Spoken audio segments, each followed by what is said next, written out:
I'm going to start by giving you a puzzle. Imagine you're a playwright in the early 90s, the 1590s. You're writing a play, and you're leafing through some source material looking for inspiration.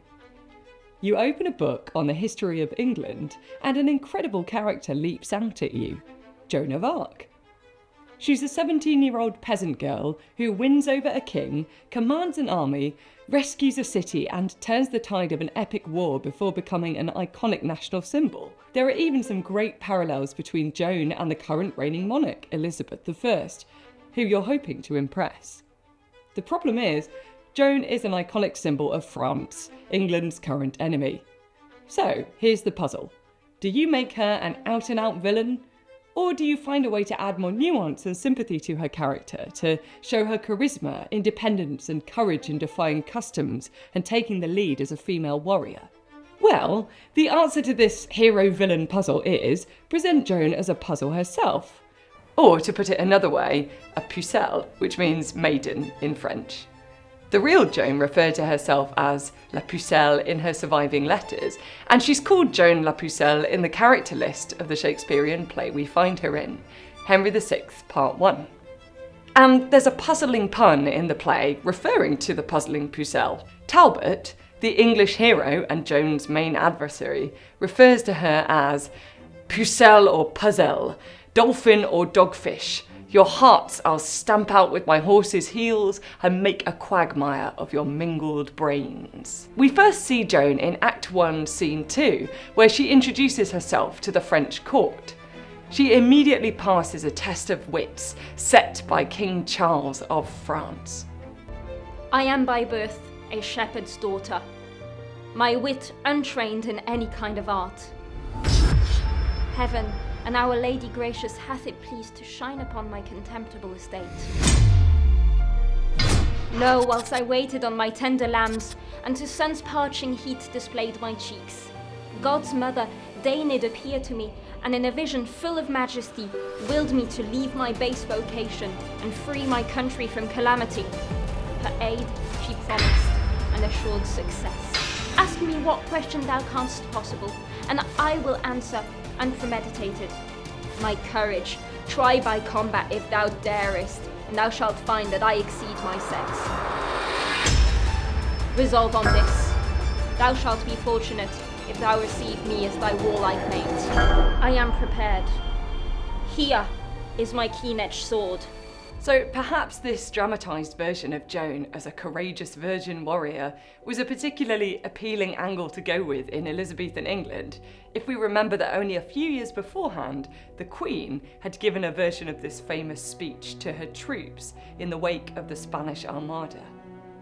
I know I have the body of a weak and feeble woman, but I have the heart and stomach of a king.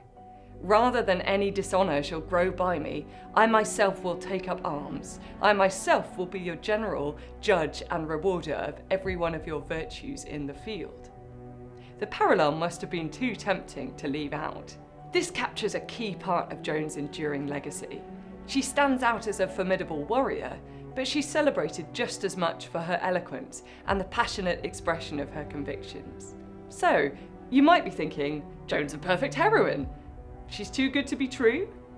Well, the English certainly did. Within the play, Talbot and the English forces are convinced that they can't have been beaten by a girl. There must be some sort of trickery going on. This chimes with the English historical chronicles of Hall and Holinshead, which explain that the sudden string of French successes must have been due to foul play. God is on England's side, of course, so it follows that the devil is working for France. Joan's visions, persuasive words, and strong leadership are at the heart of the French victories, so she must be the one channeling some sinister forces of sorcery. The language of the English characters in the play is threaded with suspicion of witchcraft all the way through. In Talbot's first meeting with her, he says, "Devil or devil's dam, I'll conjure thee. Blood will I draw on thee. Thou art a witch, and straightway give thy soul to him thou servest." But even Joan's French allies use language that link her to a sense of the supernatural. When King Charles asks her to win over Burgundy, he says, Speak, Pucelle, and enchant him with thy words. When Burgundy hears Joan's speech, he wonders whether she hath bewitched me with her words. So, in this scene, if we weren't sure before whether to believe the accusations of witch and devil's dam, the play spells it out for us by having Joan do some spirit summoning on stage. Now help. Ye charming spells and periapts, and ye choice spirits that admonish me and give me visions of future accidents. Appear and aid me in this enterprise. Now, ye familiar spirits that are called out of the powerful regions under earth, help me this once, that France may get the field. Oh, hold me not in silence overlong.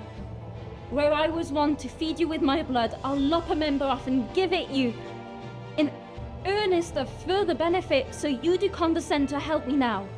Cannot my body, nor blood sacrifice entreat you to your wanted furtherance? Then take my soul, my body, soul, and all, before England give the French the foil. See, they forsake me. Now the time is come that France must veil her lofty plumed crest, and let her head fall into England's lap. My ancient incantations are too weak and held too strong for me to buckle with. Now, France, thy glory droopeth to the dust.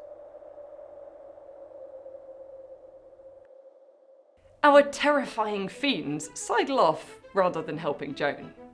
She's desperate at this point. After reminding them that she's fed them her blood in the past, she offers to cut off a body part for them before promising to give body, soul, and all to tempt them into helping her.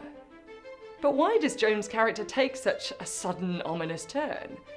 One possible answer to this puzzle is that Shakespeare collaborated with at least one other author on Henry VI Part 1 in this early stage of his writing career.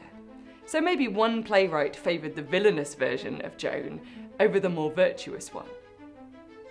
In real life, after a string of victories, Joan was captured defending the French town of Compiègne and sold to the English as a prisoner of war for 10,000 francs. Her trial began in January 1431, and she was cross-examined repeatedly in a church court directed by the English forces. She was accused of heresy on various counts, including leading the French army with false visions and for defying God by wearing male clothing. It's an astonishingly well-documented trial from this point in history. We have transcripts of Joan speaking in her own defence throughout the 5 months of trials, including skillful negotiation of her treatment and masterful responses to theological questions designed to trap her. Joan eventually recanted when faced with immediate execution, denouncing her visions and wearing female clothing. She was taken back to prison. But a few days later, having been abused by her guards, she retracted this denial and returned to wearing male clothing, saying that she would rather die than go against God. So, what does our theatrical Joan look like at this point? Well, Joan is captured by the Duke of York in the final act of the play, who remarks, "See how the ugly witch doth bend her brows."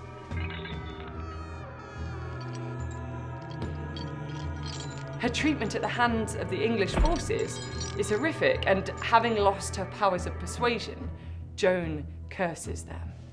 Let me tell you whom you have condemned. Not one begotten of a shepherd swain, but issued from the progeny of kings, virtuous and holy, chosen from above by inspiration of celestial grace, to work exceeding miracles on earth. I never had to do with wicked spirits, but you that are polluted with your lusts, stained with the guiltless blood of innocence, corrupt and tainted with 1,000 vices. Because you want the grace that others have, you judge it straight a thing impossible, to compass wonders but by help of devils. No, misconceived.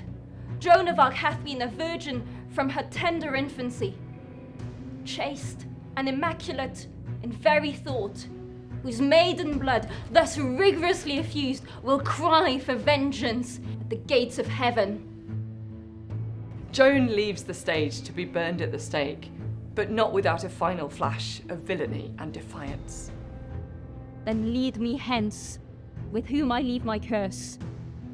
May never glorious sun reflects his beams upon the country where you make abode, but darkness and the gloomy shade of death environ you, till mischief and despair drive you to break your necks and hang yourselves. This paints a vivid and final portrait of Joan on the Elizabethan stage, England's ultimate nemesis, defiant in the face of her own death, and hurling slightly worrying supernatural curses at the English forces. Villainous or virtuous, the real Joan of Arc was finally declared a heretic in the town of Rouen on the 30th of May in 1431, and the court's sentence referred directly to her diabolical obstinacy. She was burned at the stake, aged just 19.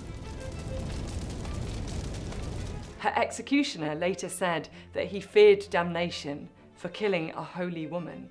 When the French were finally victorious against the English over 20 years later, Joan's trial was re-examined, and she was posthumously cleared of all charges in 1456. Despite this, Joan la Pucelle was only made a saint in 1920, but she had already been a holy symbol of France for hundreds of years. Whether through sainthood or on the stage, Joan of Arc's legacy has and will continue to endure for centuries to come, however puzzling she might be.